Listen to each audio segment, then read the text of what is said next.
오늘 말씀 제목, 오늘도 우리는 살립니다 라는 말씀 제목으로 함께 여러분과 은혜 나누기를 원합니다. 사랑하는 성도 여러분, 그런 생각 해보신 적 있으십니까? 이 세상은 왜 이런 모습일까에 대한 고민이에요. 그러니까 왜 인류 역사상 전쟁이 끊이지를 않고 나라마다 지금 다 핵무기로 무장을 하고 있고요.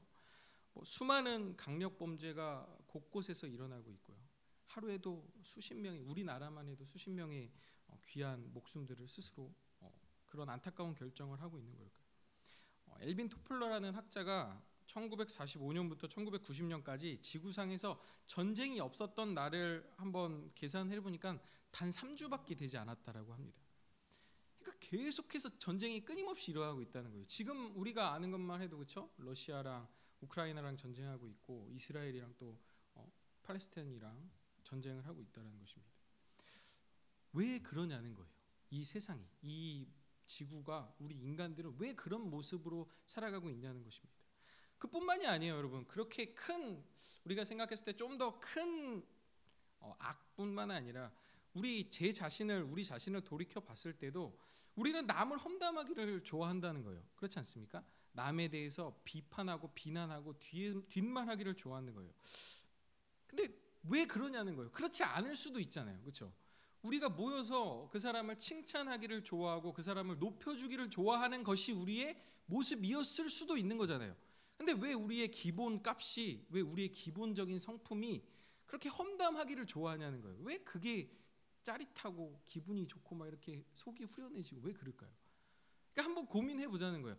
사실은 그렇지 않을 수도 있잖아요. 누군가를 칭찬하고 세워주는 게 너무너무 좋은 거야. 막 뒤에서 모이기만 하면은 막 누군가 칭찬하기를 좋아하는 모습일 수도 있었을 텐데 인간이 왜 그렇지 않냐는 거예요. 세상은 이런 모습이 아니었을 수도 있다는 거예요. 근데 왜 이렇게 안타까운 모습이 되었는가? 성경은 얘기를 해주고 있어요. 이게 성경이 가지고 있는 세계관입니다. 뭐라고 얘기해주고 있느냐? 죄 때문이라는 거예요. 죄.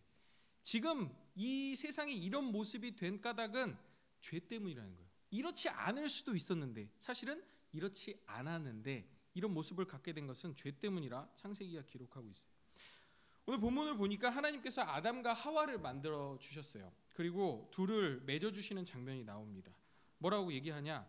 남자가 부모를 떠나 그의 아내와 합하여 둘이 한 몸을 이룰지로다 이렇게 가르쳐 주고 있어요. 한 몸이 된다라는 것입니다.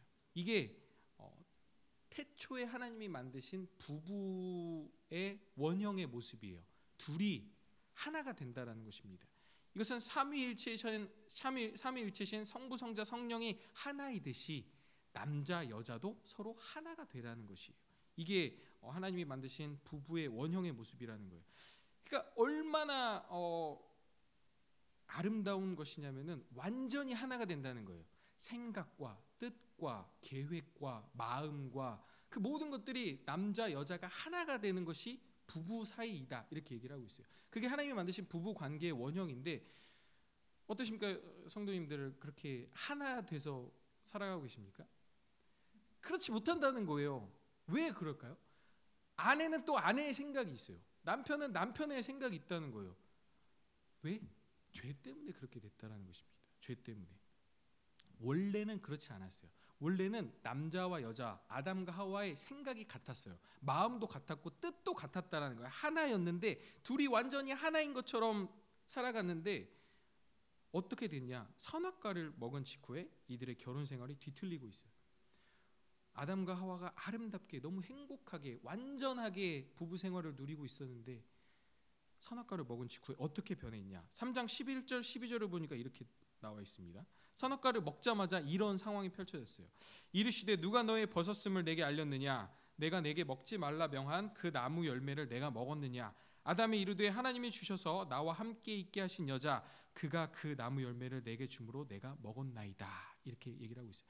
그러니까 선악과를 먹으니까 자기가 빨개 벗고 있는 벌거벗고 있는 모습을 이제 스스로 인지하기 시작했어요. 수치심이라는 게 인간에게 생겼다라는 거예요. 그러니까 하나님이 이제 책망을 하시는 거예요. 야, 너 누가 그 선악과 먹으라고 했어? 내가 먹지 말라고 했잖아. 그러니까 이제 서로 핑계를 대고 있는 모습이에요. 아니, 하와가 먹으라고 했어요. 아담이 그렇게 얘기하고 있는 거예요. 아니, 제 잘못이 아니라요. 하와가 먹으라고 했어요. 이게 무슨 얘기를 하고 있습니까? 둘이 이제 하나였던 부부가 다시 둘이 되어버렸다는 거예요. 이제 서로를 원망하게 됐고요. 서로에 대한 생각이 달라졌다라는 것입니다. 이게 지금 부부 관계에 죄가 들어왔다는 것을 보여주고 있다는 것입니다. 죄로 타락하기 전에는요, 여러분, 자기 중심이 없었어요. 제가 앞으로 지금부터 얘기할 죄라는 것은 넓은 의미로 봤을 때는 많은 정의가 있겠지만 성경이 말하고 있는 죄는 한마디로 말해서 자기 중심이에요. 그러니까 이 세상이 지금 이런 모습을 갖게 된 까닭은, 이 모양 이 꼴이 된 까닭은 모든 원인은 자기 중심이라는 거예요. 한번 잘 얘기를 들어보세요. 왜 그러면 이해가 될 거예요. 왜 이런 모습을 가지게 됐는지. 아담과 하와가 태초에는 자기 중심이 없었다는 거예요. 죄가 없었어요. 선악과를 먹기 전까지는. 그러니까 온전히 당신을 향한 희생과 섬김만 있었다는 거예요. 내가 당신을 사랑하듯이 당신도 나를 그렇게 사랑을 했다는 거예요. 자기 사랑이 없었어요. 근데 죄가 들어오니까 이제 자기 중심이 생기고 이 세상에서 가장 중요하고 가장 사랑하는 것이 내 자신이 되었다는 거예요. 그 전까지는 남편이었어요. 그 전까지는 아내였다라는 거예요. 그렇게 완전한 사랑을 주고 받았다라는 것입니다. 그러니까 내가 100의 사랑을 주고 또 내가 100의 사랑을 받으니까 부족함이 없었어요. 근데 이제는 그 사랑의 방향이, 상대방을 향했던 그 사랑의 방향이 나 자신을 향하게 됐다는 거예요. 이제는 내가 나를 너무너무 사랑하게 되었다는 것입니다. 여러분, 사기를 왜 칠까요? 사기를 왜 쳐요? 내가 너무 소중하기 때문이라는 거예요. 이게 죄라는 거예요. 이게 자기중심이라는 거예요. 내가 나를 너무 사랑해서 다른 사람이 가난하게 되건 다른 사람이 상처를 받건 상관하지 않는다는 거예요. 나만 잘 먹고 잘 살면 된다라는 것입니다. 이게 사기를 치는 근본 이유라는 거예요. 갈등이 왜 생깁니까? 다툼이 왜 생겨요? 서로 자기 자신이 옳다고 주장하기 때문이라는 거예요. 너의 생각보다 내가 더 옳다라는 거예요. 자기 유익을 포기하지 않기 때문이라는 거예요. 결혼 생활에 왜 위기가 찾아오냐? 이것도 죄 때문이라는 것입니다. 집에서 쓰레기 봉지를 누가 버리느냐로 그걸 가지고 또 싸우게 된다라는 것입니다. 왜요? 각자의 자기 생각이 있어요. 각자 자기 자신이 너무 소중해요. 아내는 종일 집에서 아이를 보면서 집안일을 한다라는 거예요. 그러니까 이 아내의 마음은 좀 남편이 집에 돌아왔을 때 이 쓰레기 봉지 좀 버려줬으면 좋겠다는 거예요. 몸이 너무 힘들어. 하루 종일 육아하고 집안일 하니까 너무 힘든 거예요. 좀 버려줬으면 좋겠어요. 근데 또 남편은 집에 들어오면 어때요? 막 하루 종일 밖에서 일을 하니까 힘든 거예요. 근데 또 집에 들어왔는데도 쓰레기 봉지를 가지고 또 음식물 쓰레기를 버려달라고 하니까 화가 나는 거예요. 하루 종일 내가 일하고 왔는데 집에서도 이걸 해야 돼? 그러니까 서로 그렇게 생각이 다르다는 거예요. 자기 중심적으로 생각을 하는 거예요. 자기 유익과 자기의 힘듦만을 먼저 생각하기 때문에 갈등이 일어난다는 것입니다. 서로 자기가 힘드니까 해달라고 얘기하는 거예요. 근데 이 놀라운 가정생활의 어려움이, 가정생활이 어렵게 되는 원인이 나라가 전쟁을 하는 이유와 똑같다는 거예요. 사실 본질적으로 다르지 않다는 거예요. 부부 생활에도 자기중심, 이 죄가 문제가 돼서 갈등이 일어나고 나라 간에도 똑같아요. 확장되면 그래요. 지금 이스라엘과 팔레스타인이 싸우고 있지만 누가 옳다 누가 그르다의 문제를 떠나서 그 전쟁이 왜 일어났냐? 자기 유익을 포기하지 않기 때문이라는 거예요. 자기 자신의 유익을 어느 누구도 양보하지 않는다는 거예요. 이스라엘은 이스라엘대로의 자기 유익과 자기 주장을 내세우고 있어요. 포기하지 않겠다는 거예요. 팔레스타인도 자기들의 유익과 자기들의 주장을 포기하지 않겠다는 거예요. 그래서 전쟁이 일어난다는 것입니다. 우크라이나랑 러시아의 싸움도 마찬가지예요. 수많은 이유가 있지만 본질적으로는 내 거 뺏기지 않겠다라는 거예요. 그렇게 전쟁이 일어난다는 것입니다. 온 세상에서 내가 제일 소중하다라는 거예요. 상대를 빼앗고 속이고 또 때로는 폭력을 쓰더라도 자기 유익을 구한다는 거예요. 이게 바로 죄로 타락한 인간의 모습이라는 거예요. 온 세상에서 내가 제일 소중하다는 거예요. 나라들끼리로 따지면 내 나라가 제일 중요하다는 거예요. 근데 모두가 서로 이렇게 생각을 하니까 그게 유익이 갈등이 일어나기 시작한다는 거예요. 여러분, 근데 아주 간단하게 생각했을 때 너무 어렵게 생각할 필요도 없어요. 우리 자신의 모습을 보면 돼요. 우리가 운전을 하면서 가지 않습니까? 운전을 이렇게 하면서 갈 때 내가 좀 끼어들려고 하면은 어때요? 안 끼어주게 하잖아요. 그렇죠? 그러면은 속으로 그런 생각이 든다는 거예요. 아니 좀 끼워주면 되지. 이거 뭐 내가 이렇게 깜빡이까지 켜고 잘 들어가는데 그걸 양보를 안 해주나? 저렇게 빡빡하게 사나? 하면서 막 그렇다는 거예요. 운전을 왜 저렇게 하지? 좀 양보 좀 해주지. 이렇게 좀 끼어들게 해주지. 근데 한 5분 있다가 반대 상황이 돼요. 이걸 매번 느끼면서 살아가는 게 우리의 모습이라는 거예요. 어때요? 누가 끼어들려고 하는 거예요, 내 앞에. 그럼 어떻습니까? 못 끼어들게 하는 거예요. 딱 붙여가지고 차 뒤에 딱 붙어가지고 왜요? 양보해주기 싫으니까. 나 빨리 가야 되니까. 나는 지금까지 기다리면서 왔는데 저 사람이 새치기 하려고 하니까 양보해주기 싫은 거예요. 그러니까 내가 내 상황이 됐을 때는 왜 양보 안 해주냐고 했다가 또 내가 양보해야 되는 상황이 되면 또 끼워주기가 싫은 거예요. 왜? 어느 상황에서나 어느 때에나 나는 내 자신만 생각하기 때문이라는 거예요. 이게 죄로 타락한 인간의 모습이에요. 이게 우리가 가지고 있는 자기중심이라는 거예요. 사실은 그렇지 않았다는 거예요. 다른 사람을 위해서 다른 사람을 먼저 생각하고 다른 사람의 유익을 먼저 구했던 게 우리들의 모습이었다는 것입니다. 자, 그렇다면은 성경이 우리에게 가르쳐주고 있어요. 야, 이 세상이 이렇게 된 까닭은, 이 세상이 이렇게 무너져 버린 까닭은 죄 때문이야. 자기 중심 때문이야. 부부 관계가 그렇고 나라가 전쟁을 일으키고 있고 사기, 강력 범죄, 이 모든 일들이 일어나고 있는 것은 자기 중심이라는 죄 때문이야. 이렇게 가르쳐주고 있어요. 근데 거기서만 끝나는 게 아니에요. 해결책도 제시해주고 있어요. 그러면은 이런 세상에 이렇게 죄로 문든 이렇게 자기 중심으로 살아가고 있는 이 세상이 치료받기 위해서는, 회복되기 위해서는 무엇이 필요한가? 그 방법도 우리에게 가르쳐주고 있어요. 그 방법이 무엇이죠? 성경이 제시하는 치료 방법은 희생이라는 거예요. 희생을 제시해주고 있어요. 그러니까 참 놀라워요. 세상 어떤 종교도 이 세상을 이렇게 설명하지 못해요. 왜 이 세상이 이렇게 됐습니까? 철학이라는 학문이 이걸 해결하기 위해서 고대 그리스부터 지금까지 계속해서 수많은 천재 철학자들이 고민하고 논의하고 토론해 왔어요. 왜 세상은 이런 모습이 되었는가? 이 세상에서 우리는 어떻게 살아야 되는가? 근데 아무도 답을 제시해 주지를 못했어요. 세상 어떤 종교도 마찬가지예요. 근데 성경은 제시해 주고 있어요. 왜 이렇게 됐고 어떻게 해야지 해결할 수 있는가? 제시해 주고 있다는 거예요. 그 제시해 주신 방법이 바로 희생인데, 생각해 보면 죄의 정반대의 개념이 희생이라는 걸 우리가 알 수 있어요. 죄는 무엇입니까? 자기중심이에요. 세상 모든 사람이 다 죽고 다 그렇다 하더라도 나만 잘 되면 돼요. 내가 세상에서 제일 중요해요. 근데 희생은 반대예요. 정반대예요. 나의 유익을 포기하면서까지 당신을 사랑하겠습니다라는 거예요. 내 유익을 내려놓으면서까지 당신이 잘 되기를 내가 도와주겠습니다라는 거예요. 그러니까 죄의 정반대가 무엇이냐라고 얘기하면 우리는 희생이다라고 얘기해 줄 수 있다라는 거예요. 정말 제일 사람답지 않은 모습이 희생이에요. 제일 인간답지 않은 모습, 제일 이질적으로 느껴지는 모습이 바로 희생이라는 거예요. 왜? 우리의 본성과는 정반대의 일을 행하는 것이기 때문이라는 것입니다. 이 희생의 궁극이 무엇인 줄 아십니까? 바로 예수님의 십자가예요. 예수 그리스도의 십자가 사건이 희생의 궁극이에요. 예수님은 그 희생으로 무엇을 하셨죠? 인간을 구원하셨다는 거예요. 그러니까 이야기가 처음부터 끝까지 이렇게 맞춰지는 거예요. 죄로 말미암아 죄로 타락한 인간을 구원하기 위해선 희생이 필요했어요. 그 희생을 완성하신 분이 바로 예수님이시라는 거예요. 예수님이 십자가에 달려 죽으심으로 자신의 신의 모든 권위와 모든 부귀 영화를, 신적 모든 평안함을 다 버리시면서까지 자신의 모든 것을 다 내어주시면서까지 인간을 위해서 희생하셨다는 거예요. 그 희생이 죄를 사하고 우리를 구원해냈다는 거예요. 그러니까 죄가 있으면 정반대 그 끝에는 십자가로 구원해 주신 예수 그리스도의 희생이 있다는 거예요.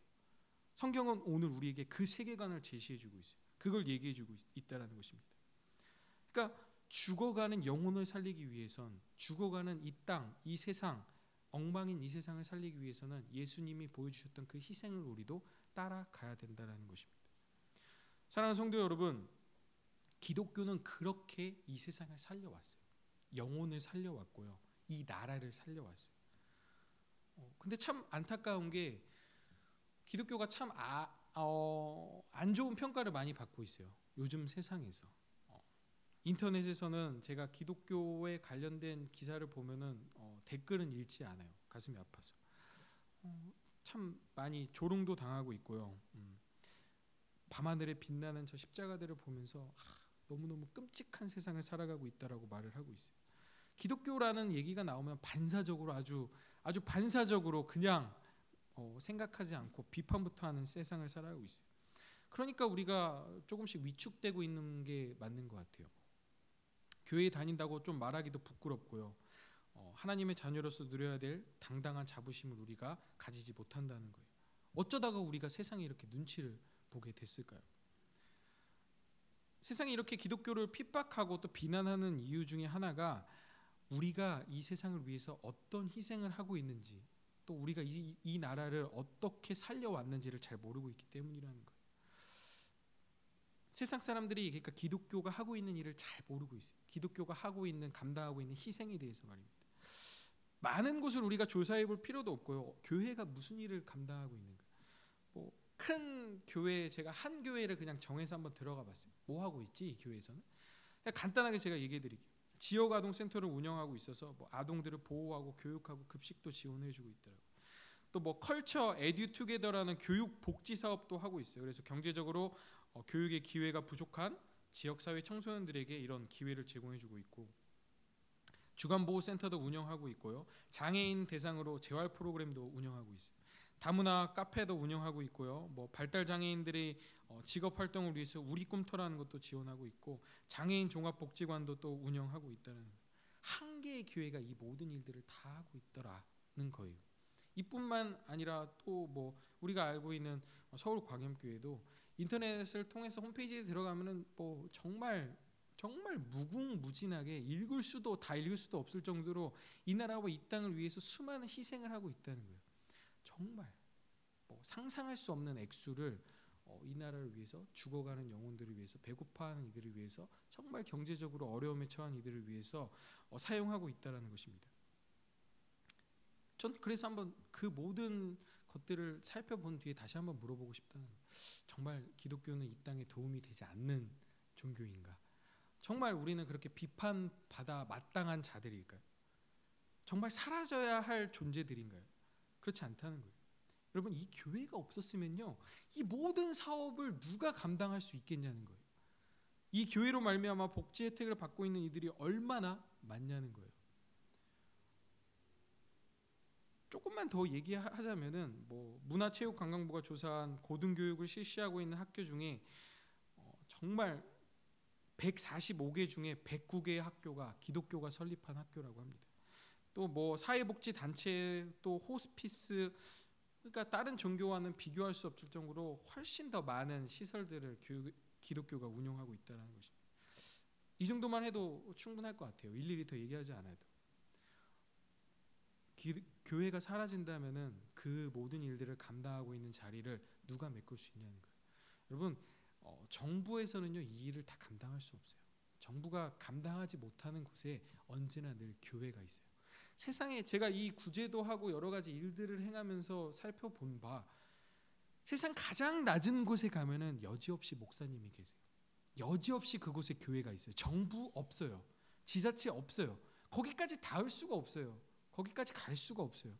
가지 못하는 그 모든 곳에 곳곳에 교회가 있었고요. 그곳에 알지 못하게 빛과 소금, 세상 사람 아무가 다 알아주지 못해도 그곳에서 묵묵히 예수님의 사랑을 전하고 있는 목사님들이 있다는 거예요.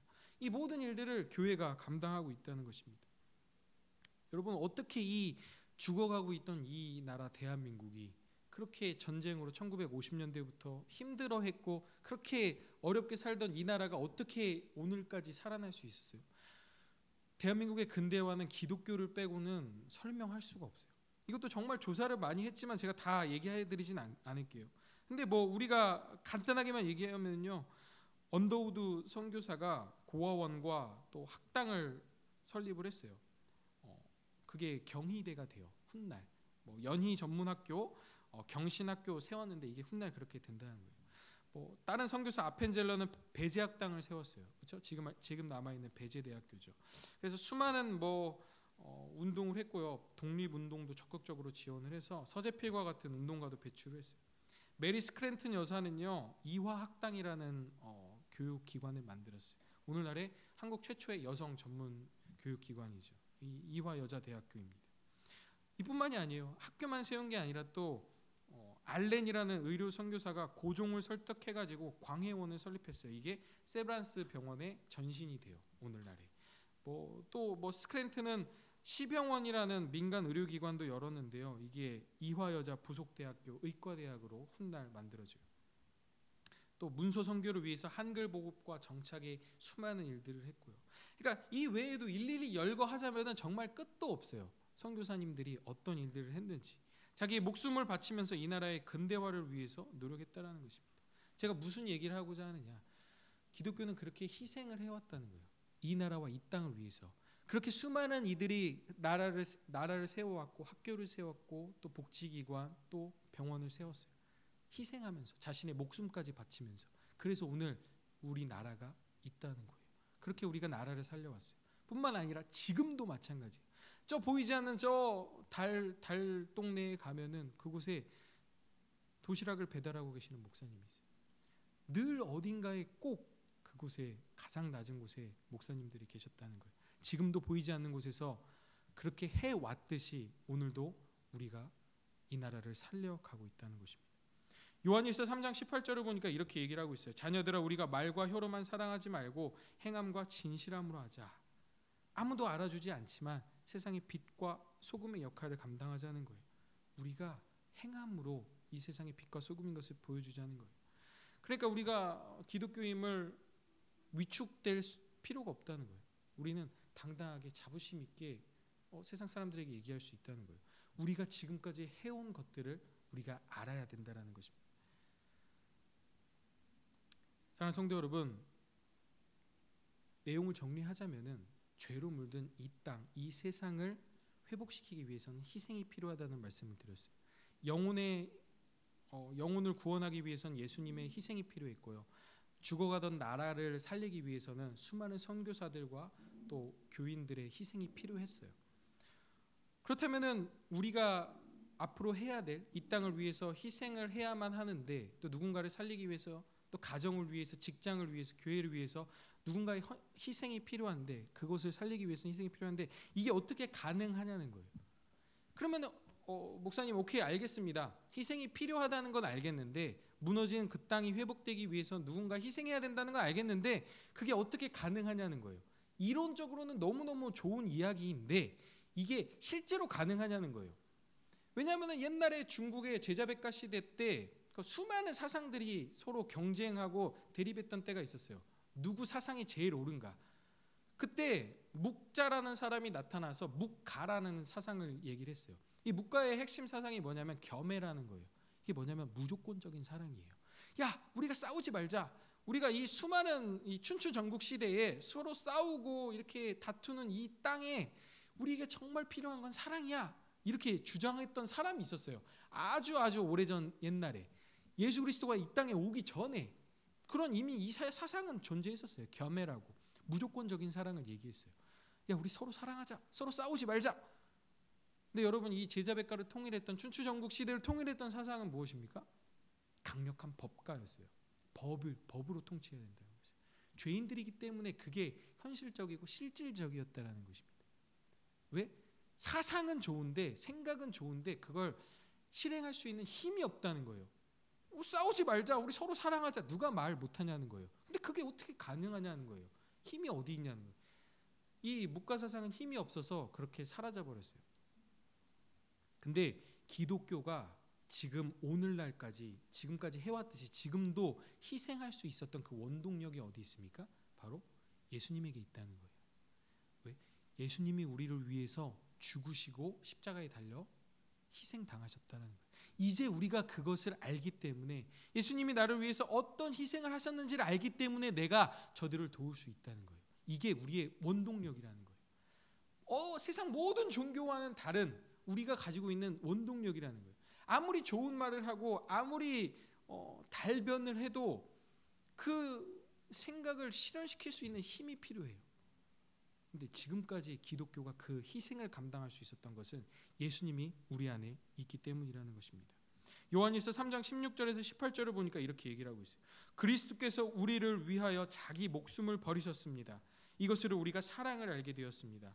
그러므로 우리도 형제 자매를 위하여 목숨을 버리는 것이 마땅합니다. 이렇게 얘기를 해주고 있어요. 우리가 사랑을 배웠다는 거예요. 예수님으로부터. 예수님이 나를 위하여 죽으신 사랑을 배웠으니 이제는 우리가 목숨까지도 버리는 것이 마땅하다는 거예요. 그가 우리를 위해서 죽으셨기 때문이라는 것입니다. 그가 먼저 우리를 사랑해 주셨기 때문에 우리가 이웃을 사랑할 수 있게 됐다는 거예요. 그분이 우리를 위해 먼저 목숨을 버리셨기 때문에 우리가 형제들을 위해서 목숨을 버릴 수 있게 됐다는 것입니다. 이 원동력이 오늘 우리가 누군가를 위해서 또 어떤 가정을 위해서 또 교회를 위해서 희생할 수 있는 힘이 됐다는 것입니다. 많은 성도님들이 예수님을 처음 믿으면서 교회에 나올 때 잘 먹고 잘 살게 될 것을 생각하면서 기대하면서 나와요. 내 가정이 잘 되기를 원하고 내 자녀가 잘 되기를 원해서 교회에 찾아와요. 내가 잘 되기를 위해서. 근데 사실 교회에 나와서 조금 신앙생활을 해보고 배우면 배울수록 깨닫게 되는 사실은 무엇입니까? 내가 잘 되는 게 아니라 내 이웃을 잘 되게 하기 위함이라는 거예요. 교회에 나오는 것은. 예수님이 가르쳐 주시는 것은 무엇이냐? 희생하라는 거예요. 너의 유익을 구하지 말고 너의 유익을 포기하면서 희생하는 삶을 살라고 우리에게 가르쳐주고 있다는 거예요. 내 유익을 위해서 나는 교회에 왔는데 내가 무엇을 얻을까? 내가 어떤 걸 가져갈까 고민하면서 이 교회에 나왔는데 반대를 가르쳐주고 있어요. 너의 유익을 포기하라고 가르쳐주고 있어요. 그러면서 세상을 살리라고 우리에게 가르쳐주고 있다는 것입니다. 인간의 죄는 나 자신을 위해 살게 만들어요.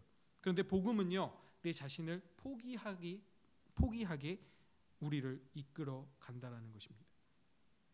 사랑하는 성도 여러분, 죄를 이겨낼 수 있는 유일한 방법이 희생이라는 겁니다. 예수님이 보여주셨던 그 죄에 맞선 방법은요, 사탄에 맞선 방법은 희생이었어요. 십자가 사랑이었어요. 그분은 희생으로 죄를 맞섰다라는 것입니다. 예수님은 그렇게 자기를 버리시는 희생을 통해서 죄를 죽이셨고 사망을 이기셨다는 거예요. 이제 그 사랑을 힘입어서 우리도 희생하는 자가 되었습니다. 나를 위해서가 아니라 너를 위해서 살아가고요. 우리 가정이 아니라 너희 가정을 위해서 살아가고 우리 나라가 아니라 너희 나라를 위해 살아간다는 것입니다. 이게 죽어가는 이 땅을 살리는 유일한 방법이라는 거예요. 죽어가는 것을 살리기 위해서는 희생이 필요해요. 여러분, 근데 이 희생이 거창하고 어려운 게 아니에요. 어려운 게 아니에요. 이제 우리가 이제 설교를 듣고 이제 세상으로 나아가고 한 주간 삶을 살게 됩니다. 그곳에서 우리는 희생을 해야만 해요. 운전을 하고 가요. 똑같은 운전의 상황이에요. 근데 나의 이기적인 모습, 나의 죄의 모습은 아무도 끼어들게 양보하지 않는 거예요. 막 경적 울림. 이거 저도 정말 못하는 영역이에요. 정말 못하고 힘들어하는 영역. 운전대만 잡으면 왜 이렇게 그러는지. 근데 이제는 우리가 희생하는 삶을 사는 것이죠. 양보해 주는 거예요. 아, 끼어들으세요. 제 앞으로 와주세요. 가세요. 그렇게 우리가 희생하는 삶을 살 때 교통이 살아나는 거예요. 여러분, 이게 살린다는 거예요. 이때 대한민국의 교통 시스템이 살아난다는 거예요. 여러분, 이게 희생이고 이게 살리는 일인 거예요. 어려운 게 아니에요. 그러니까 나는 거룩한 사명이 있는 거예요. 오늘 내가 이 도로를 살린다는 거예요. 내가 양보해 줌으로 말미암아 대한민국 교통 시스템을 내가 살리겠다라는 거예요. 이게 살리는 일이라는 것입니다. 이렇게 희생을 하면요, 여러분, 서로 행복한 퇴근길이 돼요. 근데 그렇게 하지 않고 죄에 따라서 자기 중심을 따라서 살아가면 어떻게 되는 줄 알아요? 서로 양보 안 해주고 서로 크락션 울리고 서로 깜빡이 내리고 서로 창문 내려가지고 서로 욕하고 보복운전하게 되는 거예요. 이게 죄예요. 이게 자기 중심이고 이게 세상이 이렇게 된 이유예요. 그거 양보 안 해주겠다고, 그거 끼어들겠다고, 내가 소중하다고, 그러면 그렇게 돼요. 엉망진창의 퇴근길이 된다는 것입니다. 그렇게 전쟁이 일어나는 거고 그렇게 보복운전이 일어나요. 그때 그 자리에서 우리는 희생하는 거예요. 내가 이곳을 살리겠다는 것입니다. 그러면요, 어떻게 되냐? 모두가 다 행복한 퇴근길이 되는 거예요. 내가 희생함으로 말미암아 기분 좋은 퇴근길이 된다는 것입니다. 가정에 어려움이 생기셨습니까? 또 관계에 문제가 생기십니까? 여러분, 다 죄 때문이라는 거예요.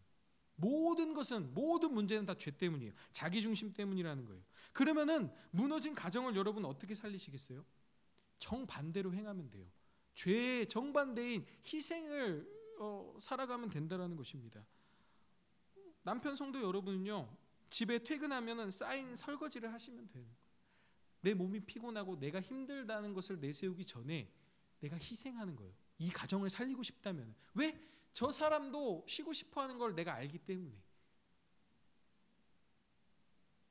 아내 성도 여러분은 남편이 오기 전에 집안일을 다 해놓으시는 거예요. 그렇게 서로를 위해서 살아가는 거예요.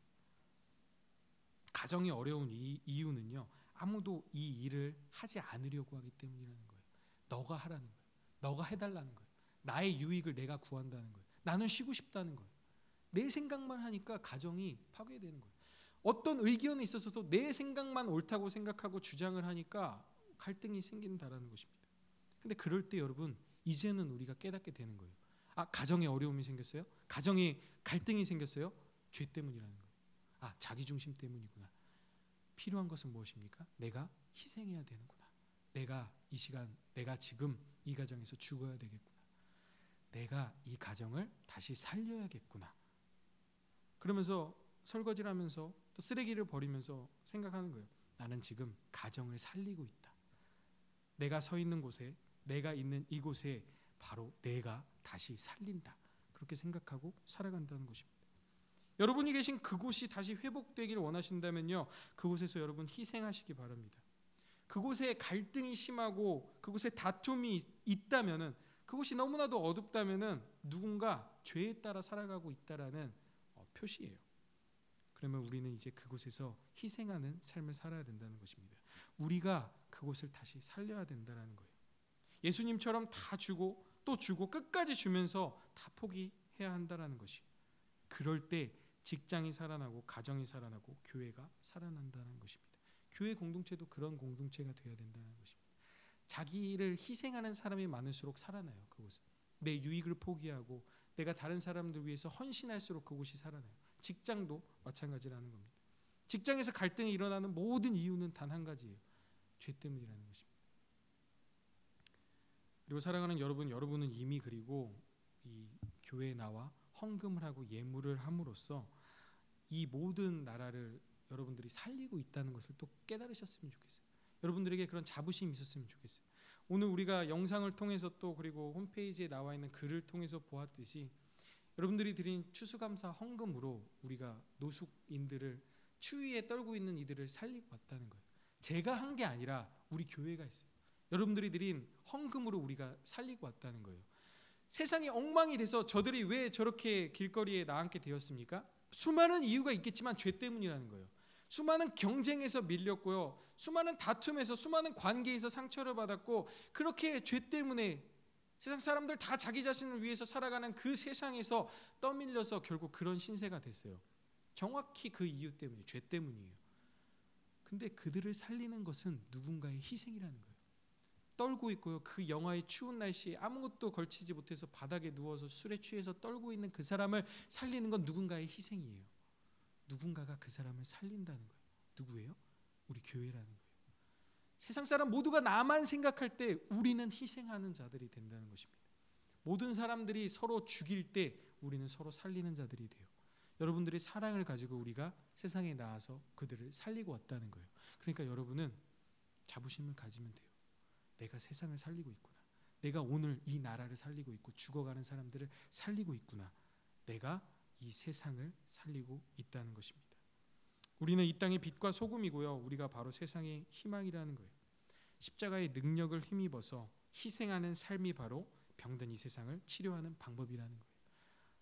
원하건대 여러분이 계신 그곳이 살아나기를 원해요. 여러분이 계신 가정이 살아나기를 원하고요.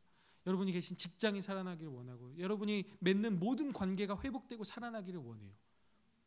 엉망이 된다면 죄 때문이고요. 그곳이 살아난다면 여러분의 희생을 말미암은 것입니다. 이 시간 우리가 함께 낮엔 해처럼 밤엔 달처럼 찬양하면서 기도하는 시간 갖기를 원합니다.